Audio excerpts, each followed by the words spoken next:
All right. Well, good afternoon, everyone. It is John Gator coming to you live from Wellington. Today is the 31st of May in 2020, and I'm excited to share with you guys. Actually, have a lot on the agenda today. It started out as a fairly light agenda and then had some new things come up that got added. So I am looking forward to sharing with you guys. As always, I do want to let you guys know anything and everything that I share on my live stream, my podcast, that is my opinion. Though I sit on the board of trustees, I do not speak for any of the other trustees. I do not speak for the town of Wellington. I speak only for myself. That's all I've ever spoken for. And my goal with this is really just to reach out to you guys and have the opportunity to share with you some of the different things that are going on. So for the agenda for today, I'm planning to cover the recap of our board meeting from this last Tuesday. I'm also going to try and go a little more in depth into some of the water rate models and kind of talk with you guys a little about that. Hopefully answer some questions if you have some. And then I'm also going to be discussing just any community conversations that have happened over the last week. And then there'll be some time for Q&A at the end. Obviously, if you have questions ahead of then, feel free to throw them into the chat. In addition to that agenda, I'm actually going to take a little bit of a sidestep from what I originally had planned and share a video that I literally finished putting together about 15 minutes ago that was regarding the Peace and Unity March that happened here in Wellington, Colorado earlier this afternoon. It started at 12. And it was a peaceful assembling of the citizens of Wellington in concert with our local law enforcement to just really celebrate coming together. So I don't want to spend a lot of time talking about this. There are a lot of people put a bunch of work into that. You guys can see Tashonda right here in chat. She actually was the organizer of this. So thank you, Tashonda, for putting this together. And without further ado, I do want to go ahead and share that video with you guys. Hi, everyone. I just wanted to create a quick little video here. I had the opportunity to take part in the Unity March that happened here in Wellington earlier today. And I had the opportunity to talk to both the planners as well as some of the officers from LCSO that were there. And I just wanted to share that directly from you guys, kind of how the march went, and also have a short video here of the march that I would like to share with you guys. So we're going to go ahead and just give you guys kind of a feel of what happened today here in Wellington.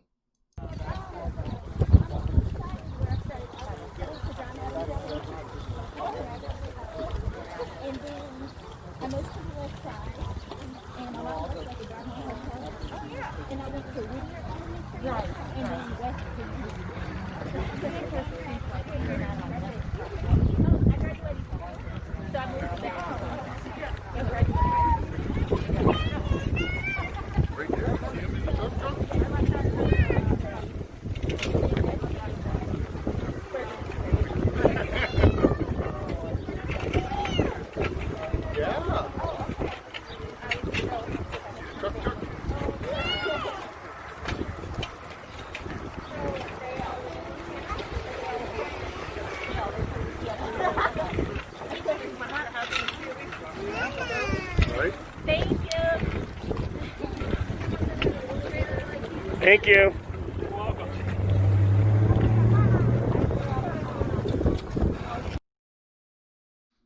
So as you guys can see there, that was just a picture of the march. It was entirely peaceful, and the officers were out with us the entire time, making sure that the roads were clear and that everyone was safe.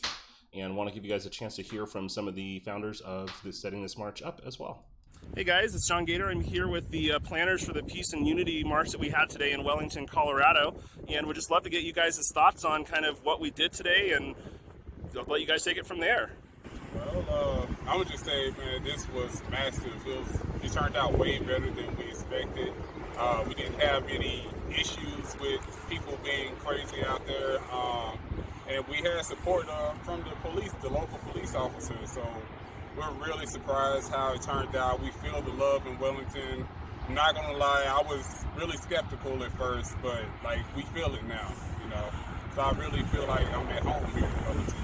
Yeah, I definitely appreciate all the support, and I just want to shout out to Shonda. We were discussing and brainstorming, and she took the idea, ran with it. I came home from work, she's like, got a march plan. And the fact that we had the support of our sheriff office, We contacted them. They were in full support of us. They blocked off the roads. They took pictures with us. They stood in solidarity with us. It's about stopping the division and unifying this nation. Right. We support good police, just like we all want to make it home to our families. So let's build bridges. Exactly. No division. We need to unify. Exactly. That's We the only way it's love gonna work. everybody. We law enforcement, peoples of all creeds and color. We need to come together. If you want to know about another culture, find someone of that culture. Talk to them. Listen to them. Get their perspective on it. There's things that I don't understand. I know I've probably put my foot in my mouth a couple of times, but it's always good to get the perspective of other people. And I want to shout out my co-worker, Laura. She was the one who said, hey, do a ride along with law enforcement. And it's a good idea to go and talk to them. She's like, learn their policy and procedures. So shout out to her and her husband who's on SWAT. Thank you for your service and all that you do. And your Awesome. Well, thank you guys so much for planning a peaceful march with all of our community together. It was great. All right, so you guys had the opportunity to hear from the planners there, and also want to give you a chance to hear from two of the sheriff's deputies that were also present at the march that we had today. All right, guys, I'm here in Wellington with two of our officers from LCSO. We just had our Peace and Unity March here in the town, and these deputies were out helping with us. And would you guys like to say a little bit to the people of Wellington? We just want to say that we love this town, we love this county, we love the people that are in it. We don't want the perception of law enforcement at all be that one bad apple spoils the bunch, because there's a lot of really good cops that are out there that got in this profession for noble reasons, and we really want to help people. So we wouldn't be out here if we didn't want to be out here helping people. That's awesome. That's great. You shared a little bit earlier with me that you guys had some stuff prepared, and this was worked ahead of time with the organizers. Could you talk a little bit about what you guys had in line and set up for today? You know, we just kind of heard about this is happening. We wanted to make sure that this is peaceful. Came out. If there was going to be any type of march, we just wanted to make sure we blocked off roads, make sure keep people safe. That's all. We were able to get to the local fire department to be able to help. We have medical staff on standby in case it was too hot. I mean, it's 92 degrees today. Yeah. It's hot. So in case anybody had any kind of medical injuries, we're able to have medical personnel on standby in the event that something was needed. Awesome. Well, we as a community really thank you guys for all you do. Thank you so much. Appreciate it. Thank you. All right, guys. So that was just kind of to give you an idea of the march that happened earlier, and hopefully that played properly, and I will post a copy of that video up as well. And so do want to say thank you to Tashonda and her friend who also worked together to get that set up. And I just want to thank the community for Wellington for how things went about, and that it was peaceful and we were able to work together and really kind of be the opposite of what we've seen in a lot of other stuff going on around the country. To really see that difference here was refreshing for me. And so again, it was an honor for me to be able to be there and be a part of that. So I do want to go ahead and move on and get started talking about the agenda. One quick thing that I did want to share with you guys, if you are new to the local politics or have any questions about that, I want to just point you guys to the town website. Is definitely a good place to start. So if you go to townofwellington.com, and then just on the home page right now, you can click through different things, but one of the ones I would highly recommend, let's see if I can get going the correct way. Of course it doesn't want to work with me right now. There you go. Is you can go and find out a little bit more about who your trustees are. The other way that you can get that is if you go to the drop down here where it says Our Town, and you just go straight down to Board of Trustees. And this will show you just kind of a little bit of information on the Board of Trustees. So you can see 6:30 p.m., second and fourth Tuesdays of each month is when the meetings are. They're generally at the Leeper Center. As of late, they have been online through Zoom. But it also tells you who your Board of Trustees members are, as well as their contact information. So if you ever want to be able to get in touch directly with a member of the Board of Trustees, all of our email addresses are right here on the website for any of you to be able to email us at any time. So that's just to give you guys that. If you want to get more information on the agendas, if you just go to Our Town Government Agendas and Minutes, and this will share with you all of the upcoming meetings and as well as the past meetings to give you an idea of kind of what is going on in the town. So I'm going to be going over the agenda from the previous Board of Trustees meeting. So what I just did is I went here and I opened up, you can either just do the agenda, or you can also do the packet, which actually gives you the supporting information for each of the items on that. And if you click that, it'll actually open up a PDF, as you guys will see right here. And I will try to make this larger so that you guys can see a little more clearly. So give me 1 second here. And if that's still too small, just throw something in chat and I'll see if I can make it a little bit bigger. But this was our board meeting. This was held electronically on Zoom. And just so you know, when you look at agendas, that information will be right here at the top if it is on Zoom. So our agenda was, this is our call to order, so Pledge of Allegiance, roll call, amendments to the agenda, any conflicts of interest, then the meeting information. For the community participation, this is an opportunity that each and every one of you has. If there's some issue that you would like to bring before the Board of Trustees, this is basically you have 3 minutes to come up and really share anything that is on your mind or something that you wanted to communicate to the Board of Trustees as a whole. And that is open for public comment, and it doesn't have to be on an agenda item. That can be regarding anything that you wanted to bring before the board. And then, so after that, I don't believe we had any specific public comment in this meeting. Then we had a presentation on our water treatment plant independent review. There was a lot of information on that. Basically, if I have to try and summarize it, they're looking at, there's a potential different way that we could do the plant that would, one, it sounds like it would potentially function slightly better, not a massive difference, but potentially would be slightly better, but it would potentially reduce the downtime when we have to switch over to a new plant, as well as it would be less expensive to build, in addition to being less expensive to operate over the long term than our initial plan was. So we are still in the process of working out details, working with the state to figure out what that looks like, but it's promising. It's good news to learn that we can potentially spend less money than we thought we were going to initially, as well as have some improvements over what the previous design was. Obviously, we're not at an end point yet, but we are approaching that to where we would have something. And their thought process is that by spring of 2024, there is the potential that we could have the new plant up and running completely. So from all done with all of the planning, done with all of the changing and everything else that goes back and forth to have it built and fully functional potentially. Again, this is not a set in stone thing, but that was kind of what their thought process was based on what they looked at. So this is something they're continuing to work with our Public Works Department. It's going to be coming back to the Board of Trustees for us to figure out, do we want to go with this new design, or do we want to work with a prior design on that? So moving on from the water, I did have a lot of stuff on that. We had a fire district recognition letter. So this was actually a recognition letter for Trustee Ashley McDonald. She also served actually before being elected. So in the midst of doing her job, running a campaign, she also served in the incident command system as the logistics director. And there was actually a letter that was written to the fire district by basically most of the pastors of the churches here in Wellington. I believe all the ones that worked with Ashley wrote a letter recognizing her for the hard work that she had put in, and that was, the fire district felt it was important to share with the town, which I think was great for them to do that, and very much appreciate the work that she put in the ICS system and making sure that needs were being filled all throughout the town. So that was our presentations. Then on the consent agenda, we had the minutes from our special meeting on May 5th, and those were passed. The only adjustment was there's one point in there where we had a discussion about the 4th of July. It just wasn't noted what our discussion was about, so we just added a clarification that what we were talking about, so it was clear. On the action items, we had the annexation agreement for Poudre School District. The board did approve this last meeting that we had.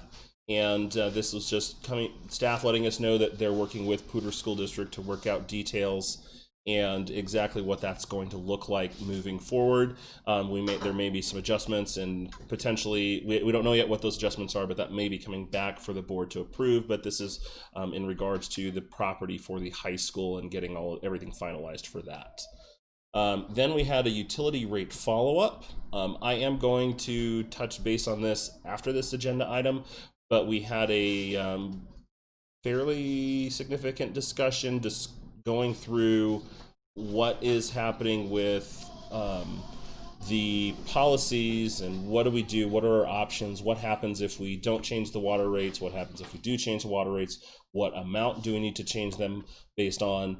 So there was a lot of discussion. At this point, we're not making a decision yet. The board presented some information to town staff to follow up on, but the idea is we want to get this put together as soon as we can, because as you'll see when I get to that here in just a little bit, the numbers are fairly frightening in regards to what is happening with our water rates. And I think my hope is that people will be able to communicate with us and let us know their thoughts, but we have to have some sort of a solution.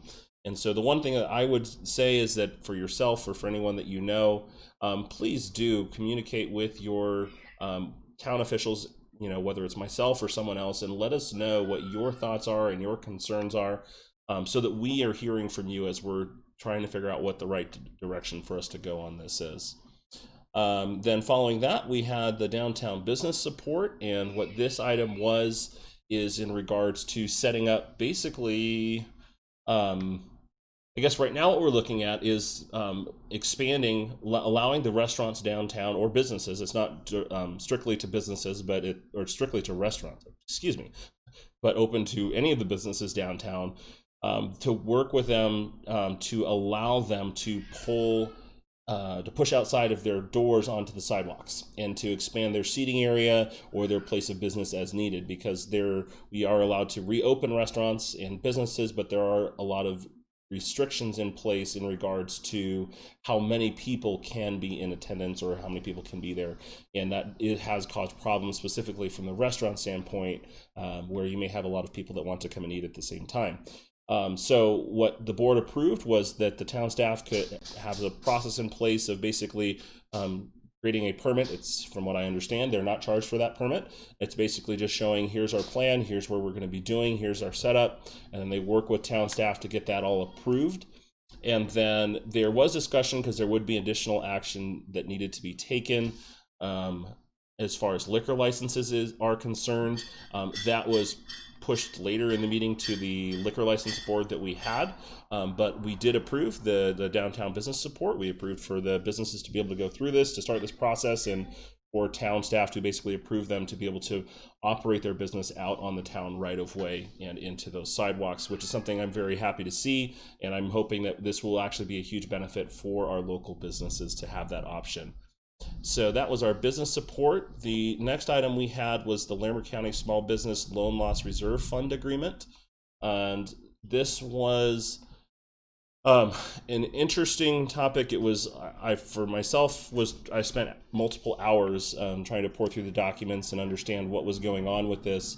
But the gist of it is Larimer County created a small business loan program along with some specific investors that put money into a fund that they are going to loan out to small businesses in the Larimer County, and that it would be at a flat 3.5% interest rate, and would allow them, some potentially businesses that weren't able to get the PPP or an SBA loan, that would give them another option to be able to get funding to them and to open that up.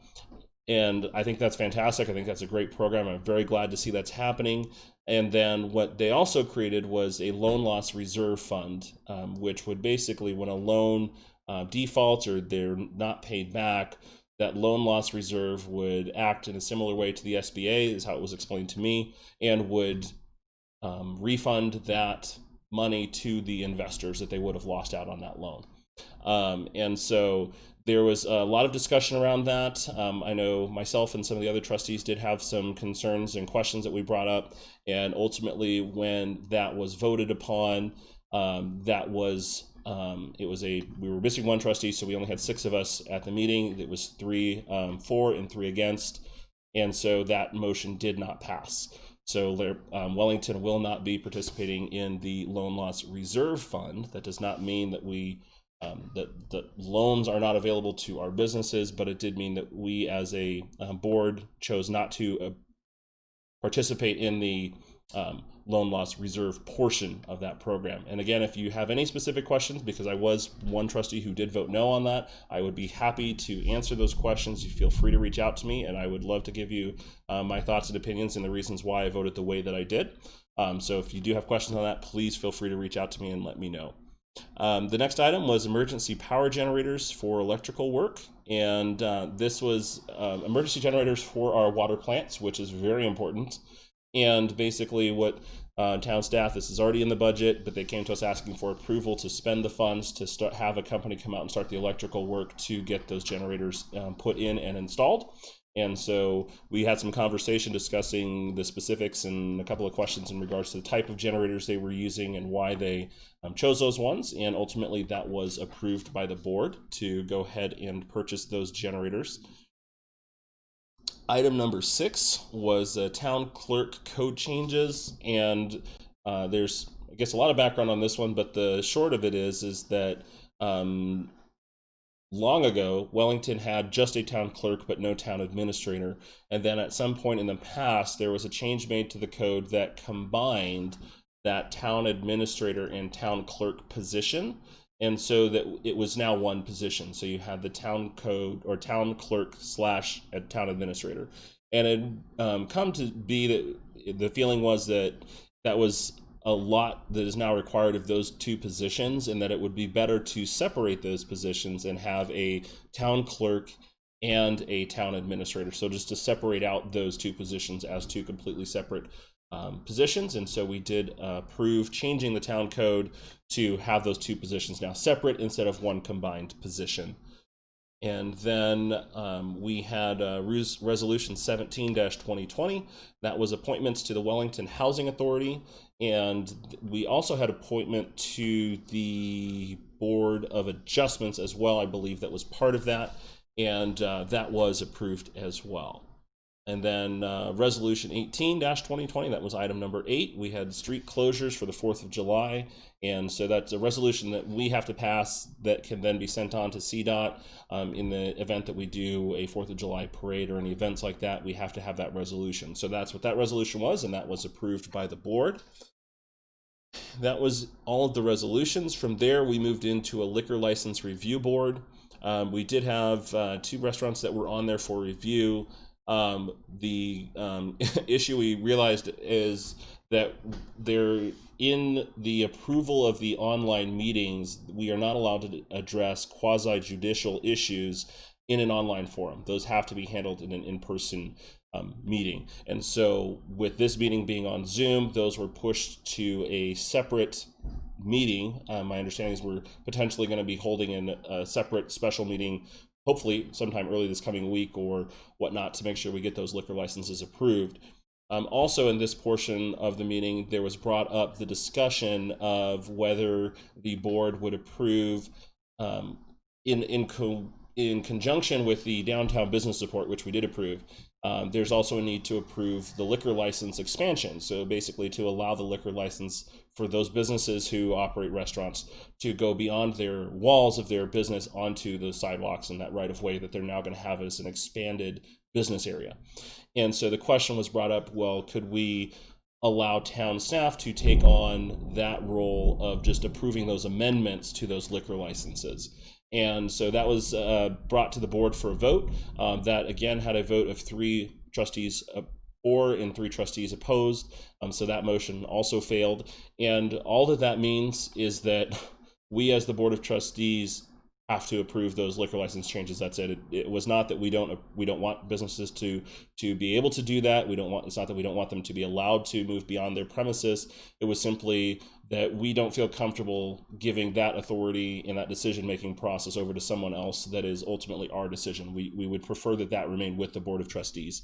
And so again, I know there was some discussion that we could hold an emergency liquor license meeting as early as needed to make sure that for those businesses who are getting and they want to be able to move onto those sidewalks right away, that we can get that approved for them so that they can continue operating in that expanded area. So again, I was one of the trustees who voted no on this. So if you do have any questions for me in regards to why, I would again be happy to address those and answer those for you. And then we had staff communications. We had a treasurer's report and our Larimer County Sheriff's report for the month of April. And these are just great things. One, if you want to understand what's going on with the finances of the town, what's that looking like, you can look at that. That's attached here at the bottom, and as well as if you have any questions or concerns regarding the Larimer County Sheriff's Office and what they're doing, you can see that on their report as well. And then following that, we had the board reports, which were an opportunity for the board members to share any concerns that they have. One thing that was actually brought up, and I totally forgot about this in the staff communications, was we are in the process of hiring a town finance director.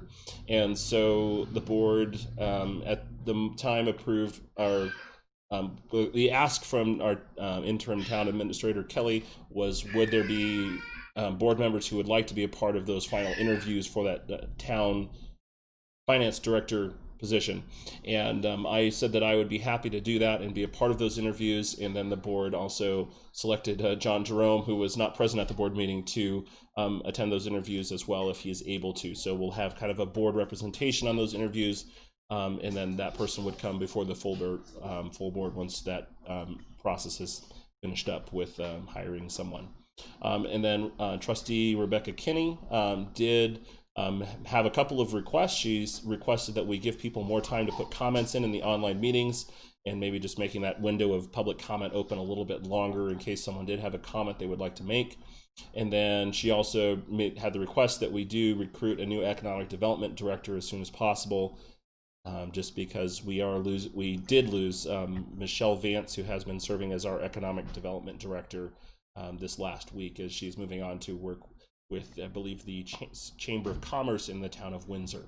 And so at that point, that was the last thing that we had, and that wrapped up our meeting. So again, if you guys do have any questions in regards to that, I would be happy to answer any specific questions you have. But that's kind of a real quick, brief recap on the Board of Trustees meeting.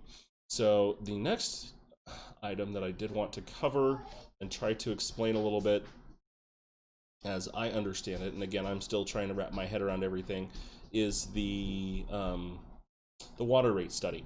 And so if you were on the call or the board meeting, I think it was 2 weeks ago, maybe 3 weeks ago. I think it might have been 3 weeks ago. I don't even remember. Oh, there we go, March 17th. No, there was another one that was presented more recently. But anyways, this Woodward and Curran is a consultant that we paid to help us develop a model to kind of help us see what is happening and what is going on with our water prices, and then to allow us to change different variables that would make adjustments moving forward and show us what we can expect things to look like, so we know what's going to happen with our water fund. And so this first portion here was just talking about the North Pooter shares. Their evaluations in their model had, in 2020 starting at $126,740, and then by 2025, the 5 years that the model covers, that those share prices would be $198,307.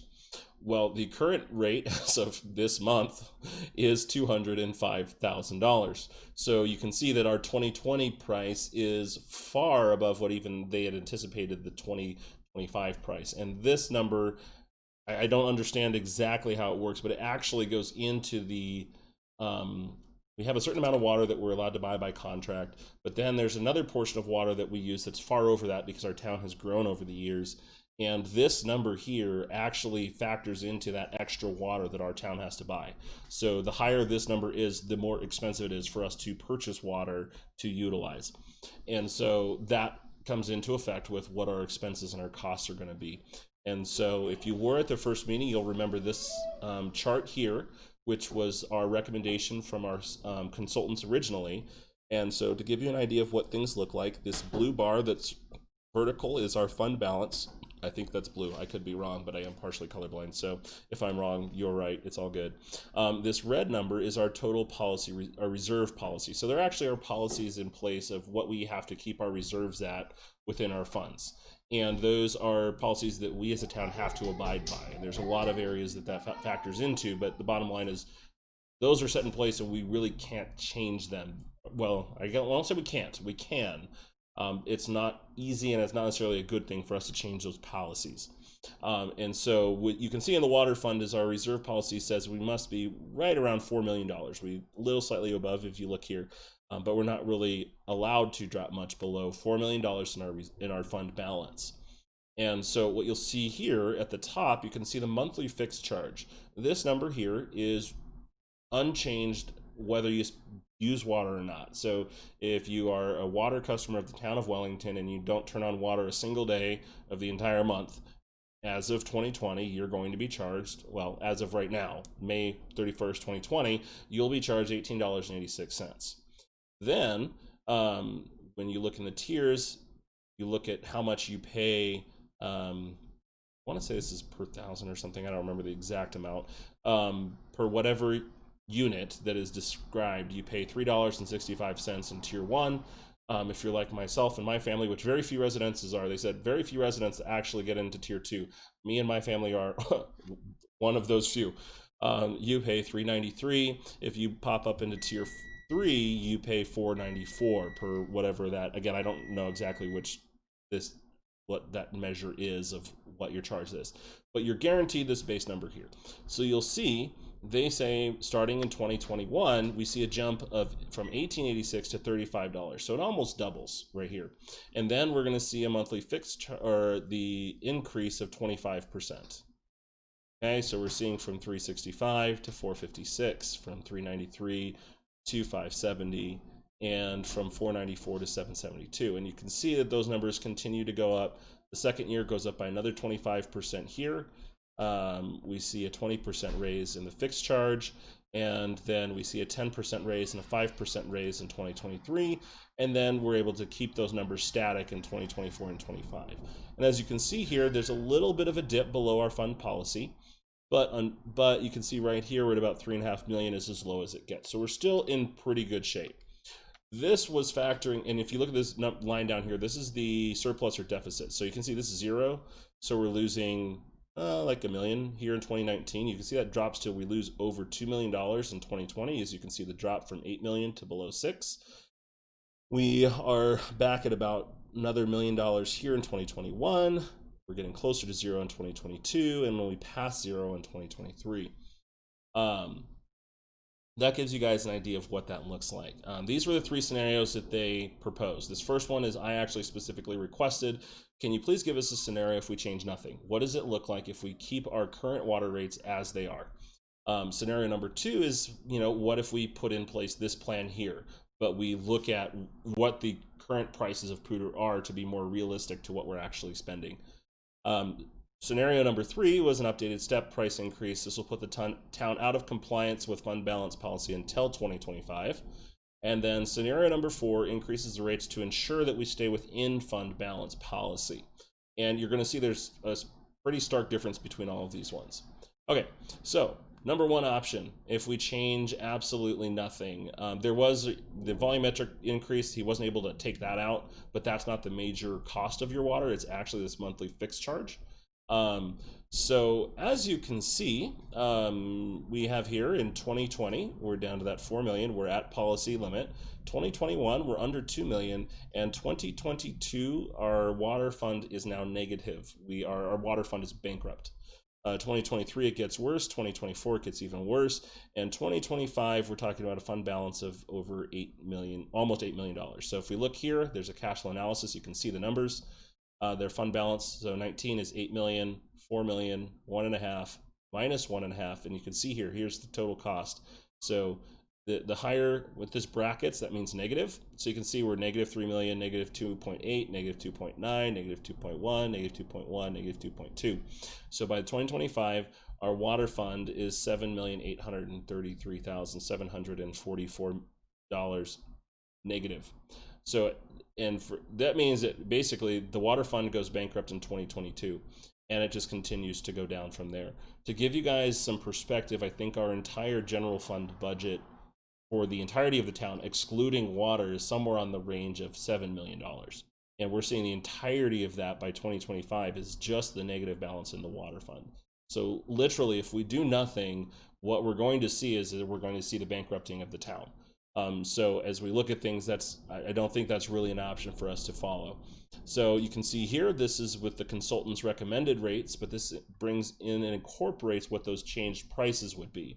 So you remember before, we were pretty close to that red line the whole time. You can see now we're not there because the water has become much more expensive. So we see it drop, almost to negative, and then in 2025, it actually does go negative. So we see it go from 8 to 4 to 2.4 to 800,000, 400,000, 148,000, down to negative 215,000. This is this is seeing our prices change from 35 on that fixed rate, and then a 25% increase on these monthly rates, and then seeing that stabilize in 2023. So again, this is an option that does not look like this is viable either, because we're still seeing things in the negative and we're still losing money. And again, we're bankrupting, it's not till 2025, but we're still bankrupting the water fund, which is not a good thing because that's how we purchase water. Number 3, this is an updated step structure. So this is a price changes. It goes up a lot more than the first one, but they're not as drastic as the last one. So you'll see here, we see the price jump to 45 from 86, from 1886, we see it jump from 45, so that more than doubles. We then see a 25% increase and a 15% increase the following years. The volumetric increases, these stay the same at 25, 25, and 5. And you'll see here, we see it drop down, a little lower, still a little uncomfortable, but you see it start to pick back up in 2023, and by 2025, we're back in compliance with our fund policies. So again, we look here, we see 8 million, 4.4, 3 million, 2.2 million, but then it comes back up to 3 million, back to 3.9, and up to 4.8. So again, this is a very steep increase. It's a very big change, but this does allow us to keep from bankrupting our water fund. The final scenario, which was scenario number 4, is what if we put in place pricing to make sure that we stay within what our policies require? And this is, again, this maintains that we are in compliance the full time, but is a very sharp increase. So we see it go from $18.86 to $75. That is a huge change. And then it stays at $75 for 2022. Then it actually comes down to $52 in 2023, and then it stays stable there at $52. Again, these volumetric increases do not change. It's still 25, 25, and 5. And again, remember, this is the price that you see for just whether you use water or not. And so we see there, we would go from 8 million down to 4.4, stabilize at 4.7, up to 5 million, and then we stay consistent right at 5 million to 5.1 million, which keeps us in compliance with the fund balance. So my hope is that you guys will reach out and let your concerns and thoughts be known to the Board of Trustees, not just myself, all of the members. If you don't know how to get in contact with them, if you look back at the beginning of this video, about 6 or 7 minutes in, I kind of walked you guys through that. Please reach out to us and let us know, what are your thoughts, what are your concerns, what do you see that we don't see? We are going to be still having conversation on this. No decision has been made. We're still working this out, but we really do need to hear from you guys, because this is going to affect everyone in Wellington. And I tell people this all the time. My family is probably going to be among the most impacted in the entire town because we use so much water. We've got a lot of kids. We work from home. We homeschool our kids. We're home a lot, so we use a lot of water. So I know that my water bill is probably going to jump more than just about anybody else's in town, just by the virtue of how much water I use. But I would really ask that you guys please reach out to us and let us know, what are your thoughts and what are your concerns. So with that, I do want to, we're getting ready close to the end here, so if you guys do have any questions, please go ahead and bring them up. The community conversations, kind of the big deal, that the conversations that I've had with a lot of people lately have really been geared towards and around the 4th of July and what is happening with that. And I know it's been a moving target and it keeps changing, and we're still don't have solid answers on that. I know the Community Activities Commission did meet regarding the 4th of July this last Friday, and they did go ahead and pass on kind of some of their thoughts to the mayor.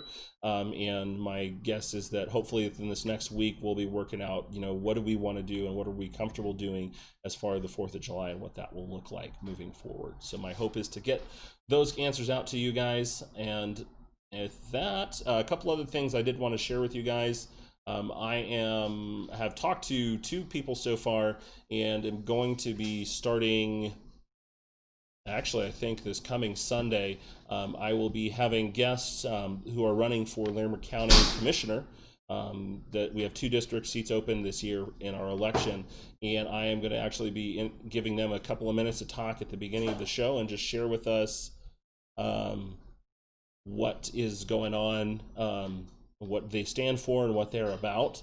And so would highly recommend that you guys, if I've talked to 2 candidates so far, I know a third who I'm going to give a call actually later today. I do not know all of the candidates who are running for Larimer County Commissioner, so if any of you do know a commissioner or someone who is running for Larimer County Commissioner who would like to share just a few minutes about themselves with Wellington, please feel free to reach out to me, and I'd be happy to reach out to them and have them on as well. But for the next 2 weeks, I know for sure I have 2 of the candidates who are going to hop on and just share a little bit with you guys about what their thoughts are and moving forward from that. Christine is saying, this is a good question. The Planning Commission, to give your thoughts about CBD extraction. If you guys look here on the screen, I'm actually on the agendas and meetings. There is an upcoming Planning Commission meeting tomorrow at 6:30. This will be at the Leaper Center, I believe. But if you go and look at the packet, you will have the opportunity to take a look and see what it is that they are dealing with. And I believe there is actually one of those as a special use permit for CBD extraction. So if you do have thoughts or concerns on that, you can attend the Planning Commission and kind of share your thoughts with the Planning Commission on that. So you can see the agenda for the Planning Commission right here. And right there, so the new business item number A. So that's there for you guys to take a look at if you guys want to do that. But that, again, that is tomorrow. It will be at the Leaper Center. I don't know that it will be live casted. I don't think we figured out a way to do both an in-person and a live meeting. But I do know that for our in-person meetings, I do believe that there are some requirements as far as masks and social distancing. So just be aware of that when you do come to an in-person meeting. With that, I do want to open up. If there are any other questions, I would be happy to answer those. And again, I do apologize about the sound issues last week. I figured out what was causing it, and hopefully it won't happen again. That is also why I haven't put that episode up on YouTube or the podcast yet, because I'm still trying to figure out if I can do that, if I can fix the sound, or if I just need to redo that whole portion of the episode. But with that, it doesn't look like we have any questions, so I'm going to go ahead and wrap things up for today. So again, want to thank you guys all for joining me. And again, I do want to thank Tashonda and the other planners of the Peace and Unity March in Wellington today. I really appreciate that really truly was about the community coming together, and am very happy with how that went. So with that, I will see you guys next week. Have a great rest of the day.